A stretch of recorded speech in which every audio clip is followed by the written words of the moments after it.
Muito bem, a partir de agora, a alegria de estar com você em mais uma edição do Justiça em Foco, levando sempre a informação, o esclarecimento e deixando você por dentro de tudo o que acontece, a partir aqui da capital federal, no Poder Judiciário e as notícias mais importantes para todos aqueles que podem acompanhar por todo o conjunto de convergências de mídias, nas mídias digitais, no nosso canal no YouTube e também pela nossa revista impressa e na nossa página da internet, que você pode a qualquer momento estar acessando em qualquer parte do país e do mundo para ter sempre as melhores informações. E o que é mais importante, subindo um pouquinho aqui a tela, a gente tem exatamente todos os canais que a gente pôde levar como informação em vídeo para você, com os programas como esse de hoje, que a gente está iniciando a partir de agora para você, nosso telespectador do Justiça em Foco. A gente tem uma série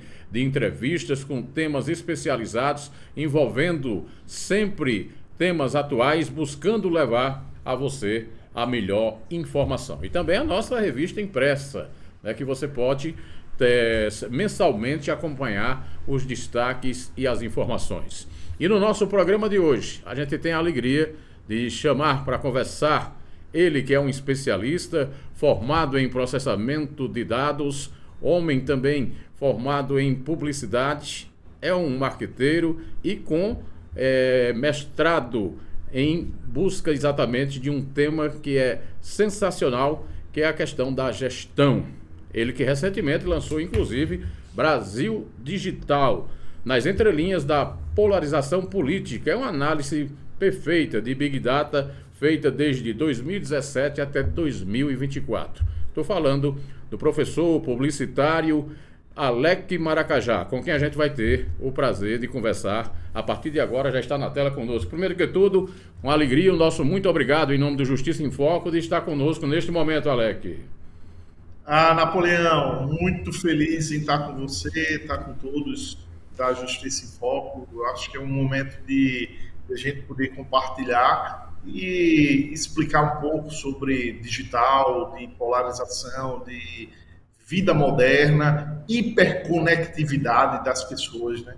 A Big Data é exatamente esse, digamos, esse grande volume, né, que a gente tem de ação, pode ser em qualquer atividade, na política, na empresarial, na comercial, na própria vida social das pessoas. E isso tem, a partir, evidente, do advento das redes sociais, tem sido verdadeiramente uma coqueluche, uma avalanche em nível de Brasil e de mundo, né, Alec? Isso. Não, hoje com as pessoas hiperconectadas, o celular é a primeira tela das pessoas. Pós-pandemia, um crescimento gigantesco de pessoas conectadas. O Brasil hoje tem mais de 80% da população conectada dentro das redes sociais, se manifestando, tendo voz onde não tinham, agora a população tem voz usando as redes sociais, manifestando, tirando foto, aquela coisa toda. Então, hoje o Brasil é um dos principais. O Brasil está entre os 3 países com maior conectividade popular do mundo. Agora, interessante colocar que, ao mesmo tempo que a gente tem esse volume e esse crescimento, a gente tem um aspecto do ego das pessoas que querem exatamente levar para as redes sociais uma vida, e nem sempre essa vida é a realidade, é um fictício. São coisas que, de certa forma, as pessoas até desejariam ter do ponto de vista de condição de vida, mas que, na verdade, na prática, às vezes o que está na rede social não é verdadeiramente o que retrata a vida daquela pessoa. Como é que a gente tem visto, como é que se analisa exatamente essa situação, Alec? Napoleão, eu tô inclusive num grupo de pesquisa sobre ética e inteligência artificial dentro das redes sociais. E hoje a gente vê um comportamento social em crise, em um momento onde as pessoas estão muito conectadas, as pessoas se manifestam, deixam rastros do que elas têm uma tendência. Eu quero chegar aonde com isso tudo? Que as pessoas se manifestam nas redes sociais. As redes sociais capturam esses dados. Para prender essas pessoas, as redes sociais fazem o quê? Criam bolhas e ficam entregando exatamente os conteúdos que essas pessoas gostam. E aí Então, cada vez mais. Aí me permita, há um falar. perigo que, por exemplo, na questão política, são pessoas que estão buscando poder, que estão buscando legislar em nosso favor, ou até comandar estados, municípios e o próprio país, e que se de repente você monta, falando inclusive como marqueteiro, monta ali uma imagem que não é o real, não é o que retrata exatamente aquela pessoa, a gente pode ter uma situação muito complicada do ponto de vista da sequência política do país. Não, com certeza, com certeza. Eu acho que essa hiperconectividade dos brasileiros, o crescimento, pronto, o livro ele relata muito bem isso, que é o crescimento de 2017 a 2024, o gap, porque é o seguinte, antigamente a tecnologia ela tinha um gap, ela tinha um pulo grande. Para chegar uma inovação ao Brasil, demorava um pouco. Hoje não. Hoje é imediato. Uma coisa que sai na China já tá aqui, alguma coisa que sai nos Estados Unidos já está aqui. Então, é de extrema importância a sociedade saber mexer com essas plataformas. Isso a academia hoje discute. Estava em São Paulo ontem, participando de um evento do Registro BR, que é um órgão que detém todos os domínios do Brasil, né? E o cuidado que a gente está tendo, os sociólogos, o pessoal da ciência da computação, todo um conjunto de profissionais pensando numa sociedade melhor. Então, hoje, com a captura desses dados de 2017 a 2024, a gente vê muito comportamento como era, como estava na pandemia, o pós-pandemia e agora 2024. Essa análise que você faz no livro, de 2017 a 2024, ela é muito focada na ação do ex-presidente Jair Bolsonaro, do bolsonarismo de uma forma geral, e daqueles ligados à direita e à extrema-direita no país. E há sempre quem diga, eu escuto isso direto no Congresso Nacional e nos companheiros de jornalismo, que a direita sabe trabalhar essa coisa das redes sociais, das mídias, e a esquerda não. Essa análise do livro de ser exatamente de uma análise da direita, ela é também um reflexo disso, Alec? É um reflexo, com certeza. A direita, ela sempre soube, né? Sempre soube trabalhar bem. Porque é o seguinte, Napoleão, o trabalhar bem nas redes sociais não é uma super equipe de publicidade para poder fazer, não. É você emocionar as pessoas, você trabalhar com emocional, você jogar um conteúdo simples, uma mensagem muito objetiva. E quando eu falo à direita, eu direciono ao perfil do ex-presidente Jair Bolsonaro. Ele sempre soube trabalhar, inclusive hoje ele sabe trabalhar muito bem as redes sociais. Ele teve picos de perdas de seguidores, a pandemia, as brigas dele com Mandetta, ele com Moro, os discursos atrapalhados ali no cercadinho, tudo isso criou um movimento contra durante a pandemia, mas ele conseguiu recuperar tudo isso, tudo isso. Então, hoje a direita ela sabe trabalhar muito bem.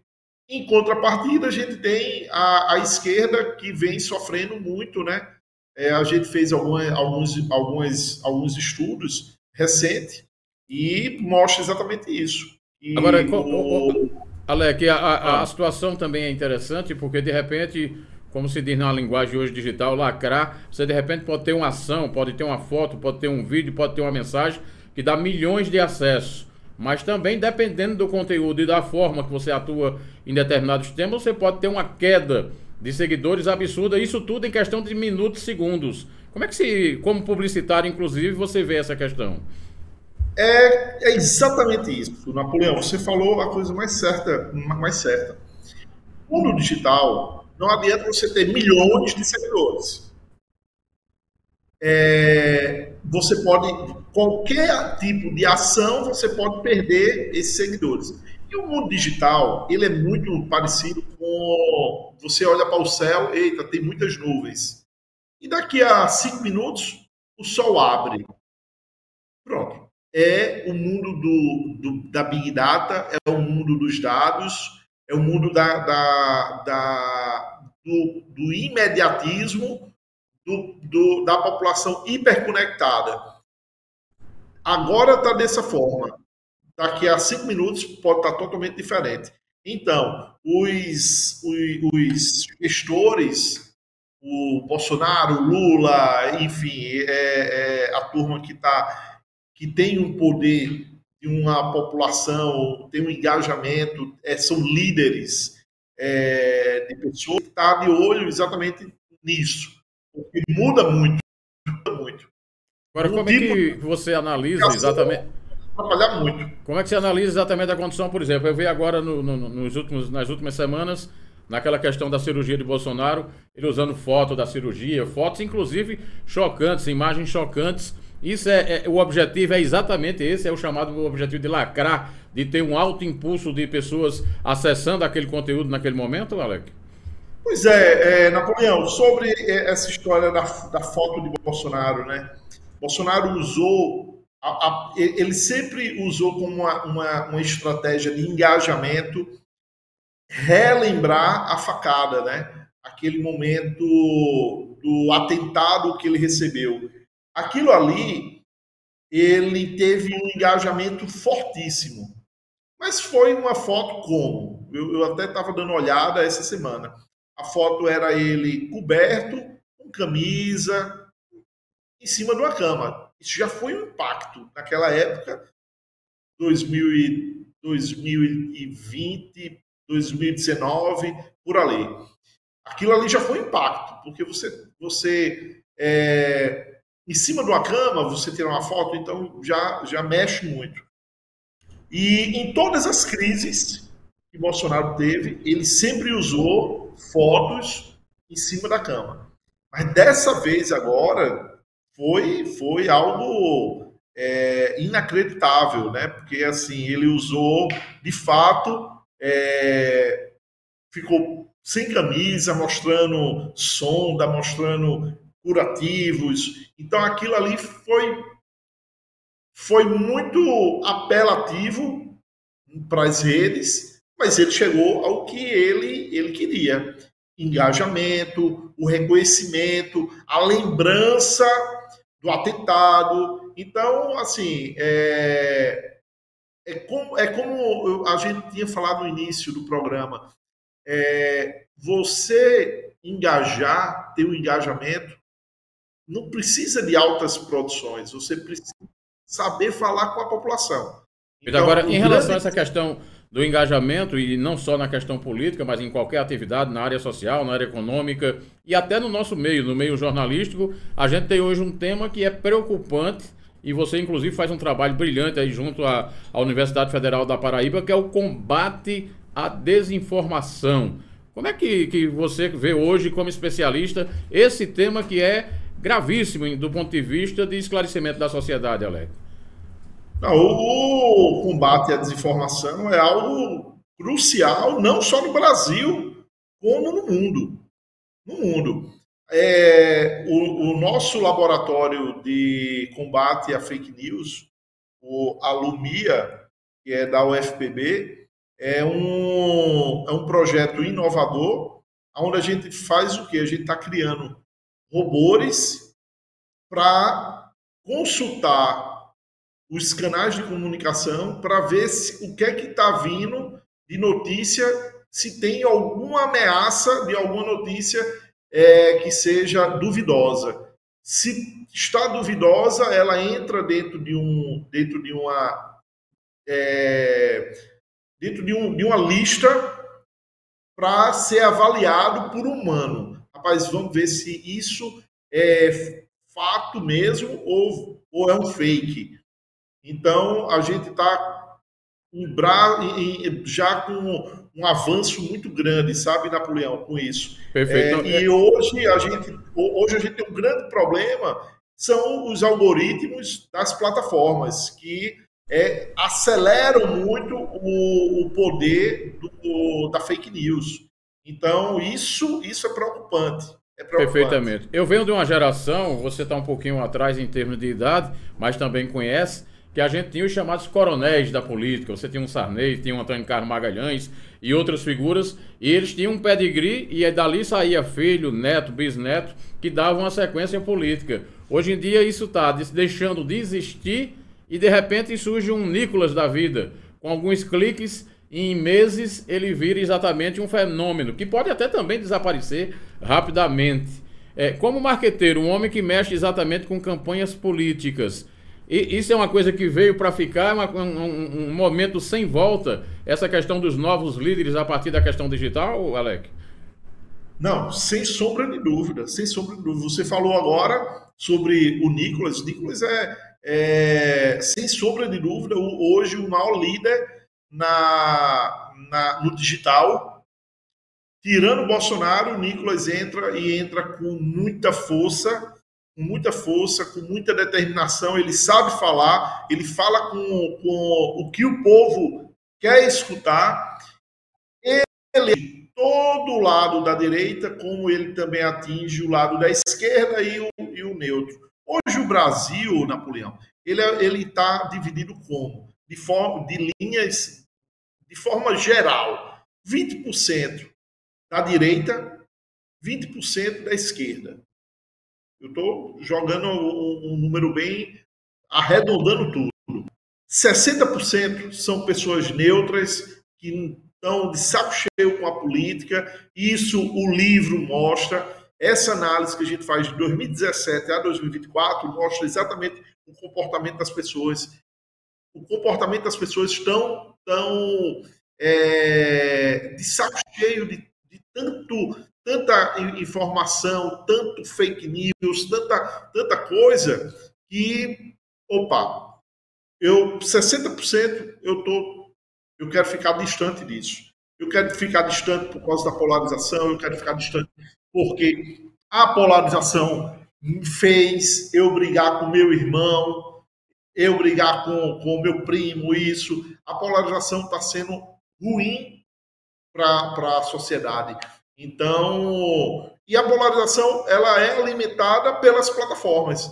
Agora, Alec, nessa linha, ainda temos mais um fator que eu não chamaria de agravante, mas faz parte de todo um processo de evolução, a inteligência artificial. Você imagine juntando tudo isso que a gente já falou aqui e você coloca uma ferramenta como a inteligência artificial. Precisa verdadeiramente o país e o mundo de algo que possa disciplinar não só a questão das redes, mas também a questão da inserção da inteligência artificial nesse processo, Alec? Com certeza, Napoleão. Um dos pontos no Congresso Internacional que a gente estava participando, exatamente inteligência artificial. Inteligência artificial, ela é algo muito bom, muito bom. Ela está presente no nosso dia a dia há anos. Inteligência artificial está desde 1950 já tem inteligência artificial acontecendo. Ela estourou com a inteligência artificial conhecida como ChatGPT, essas coisas. E dentro do ChatGPT tem o quê? Os viés de eu quero manipular uma foto, um vídeo, tal, aquela coisa. Isso sim é extremamente preocupante. Por quê? Até aí, de 2 anos atrás, a inteligência artificial era usada apenas por algumas pessoas que tinham conhecimento técnico sobre isso. Exemplo, uma Kodak de equipamentos de ultrassonografia. Então, ela já usava inteligência artificial há anos. Quando a inteligência artificial ficou popular, aí veio o grande problema. Tudo que se torna muito popular e vai para as pessoas vira uma coisa sem controle. Por quê? Aí vem outro assunto que a gente fica um dia todinho conversando. É a desinformação do uso, de um bom uso da internet. As pessoas não sabem usar a internet. As pessoas não sabem reconhecer um dado, seja ele perigoso ou não. As pessoas sofrem com isso constantemente. E com o crescimento da inteligência artificial, os crimes cibernéticos cresceram mais ainda. Então, é sem controle. Aí é por isso que a gente tem o discurso e levanta a bandeira que a regulamentação ela tem que existir para poder, pelo menos, equilibrar essa coisa toda. Professor Alex Maracajá, que alegria de tê-lo conosco nessa edição aqui do Justiça em Foco. É evidente, é um tema que se a gente tivesse horas, é coisa para um congresso, para seminário, não daria tempo, mas a oportunidade de podermos pincelar aí alguns temas que a gente pôde tocar com você hoje e numa outra oportunidade, inclusive, levar mais destaques, como aliás, você está em destaque na nossa edição da revista, né, Justiça em Foco. Tem aqui toda uma página que foi dedicada ao lançamento do seu livro em Brasília e em outras capitais do país, que tem tido uma repercussão extraordinária. A gente quer te agradecer, parabenizar e se colocar sempre à sua disposição e à disposição do seu trabalho, que tem sido tão importante do ponto de vista de informação das pessoas, Alex. Obrigado, Napoleão. Fico muito feliz. Assim, o livro é mais do que um livro, é um alerta mesmo como os algoritmos moldam o dia a dia das pessoas, sabe? Então, assim, eu fico muito feliz de estar contribuindo um pouco com a internet do Brasil, a forma que as pessoas usam essa internet. Então, usando a parte do digital, usando os algoritmos, usando a polarização, enfim, tanta coisa que a gente hoje vive, né, com tanta informação, com tanta coisa que acontece, né, jogo do tigrinho, é tudo para atrapalhar uma vida saudável das pessoas. Então isso é preocupante e a gente está aqui para poder estar contribuindo e mostrando um pouco de uma internet mais saudável, de uma internet mais pura para a nossa sociedade e para os que vão vir ainda. Perfeitamente. Agradecendo ao professor, o homem exatamente do livro Brasil Digital, Alex Maracajá, que esteve conosco nesse programa, convidando sempre você a acompanhar. Acesse a nossa página na internet e você tem todos os programas que já foram feitos aqui pela equipe do Justiça em Foco. A você, o nosso muito obrigado. Até uma outra oportunidade. Justiça em Foco, uma questão de justiça.